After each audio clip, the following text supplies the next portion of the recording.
ဇီဝဗေဒပညာရှင်တွေအေယာမစပါအုံငွေကင်းကိုတွေ့ရှိခဲ့ကြတယ်။အထဲမှာဘာတွေ့ခဲ့လဲဆိုတာသင်ယုံနိုင်မှာမဟုတ်ဘူး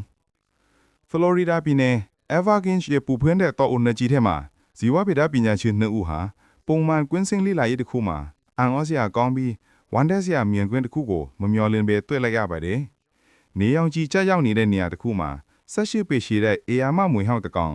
လှုပ်ရှားမှုမရှိပဲလဲရောက်နေပါတယ်။အဲ့ဒီမွေကြီးကဒီဂေယစနစ်တစ်ခုလုံးရဲ့အကြီးဆုံးသားကောင်စားတော်ဝါတွေကတကောင်ပါပဲဒါပဲနဲ့အဲ့ဒီမွေကြီးကအမဲလိုက်နေတာမဟုတ်ဘဲတေလူနီးပါချင်းနေတာပါ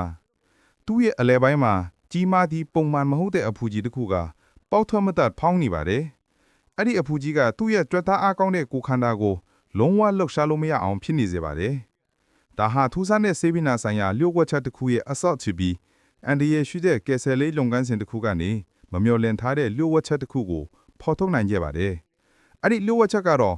ကောင်းငင်ကနေကျလာပြီးအေယာမတာရဲကြီးရဲ့ဝိုင်းပိုက်ထဲမှာပုံအောင်နေရတာပါ။ အရှိတောင်အာရှဇာတိဖြစ်တဲ့ဒီအေယာမမိုဒီဟန်1980ပြည့်နှစ်တွေတုန်းက Everglades ကိုအရင်ဆုံးရောက်လာတာပါ။အဲ့ဒီတုန်းကအချို့ပိုင်ရှင်တွေကသူတို့ရဲ့အိမ်မွေးတိရစ္ဆာန်တွေအရန်ကြီးလာတဲ့အခါသူတို့တဲ့ကိုလွတ်ပစ်ထဲတာဒါမှမဟုတ်ထွက်ပြေးသွားလာမျိုးဖြစ်နိုင်ပါတယ်။1992ခုနှစ်မှာ Hurricane Andrew ဟာမွေမွေးမြူရေးခြံတစ်ခုကိုဖျက်ဆီးလိုက်တဲ့အခါမွေညာနဲ့ကြီးတောတဲ့ကိုထက်ရောက်သွားပြီးမွေကောင်ရည်တွေပောက်ကွဲသလိုတိုးလာခဲ့ပါတယ်။နှွေပြီးဆိုစွတ်တဲ့အမဲလိုက်စရာတွေပေါ်များတဲ့ Everglades ပတ်ဝန်းကျင်မှာ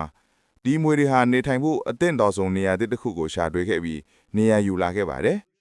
။ဒီကျူးကျော်ဝင်ရောက်လာတဲ့မျိုးစိတ်ရဲ့တက်ရောက်မှုကတကယ့်ကိုကပ်ပေးတစ်ခုပါပဲ။ Burmese spiders တွေဟာအစစ်မြင့်တဲ့တားကောင်စားတဲ့တော်ဝါတွေဖြစ်ပြီး Everglades မှာရှိတဲ့ဒေသခံနို့တိုက်တရိษံမျိုးစိတ်တွေကိုဖျက်ဆီးပစ်ခဲ့ပါတယ်။2019ခုနှစ်လစ်လာမှုတစ်ခုအရ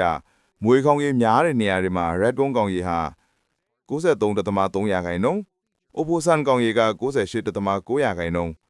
Bobcat ကောင်ရေက88.9%ရောကျသွားတယ်လို့တွေ့ရှိခဲ့ရပါတယ်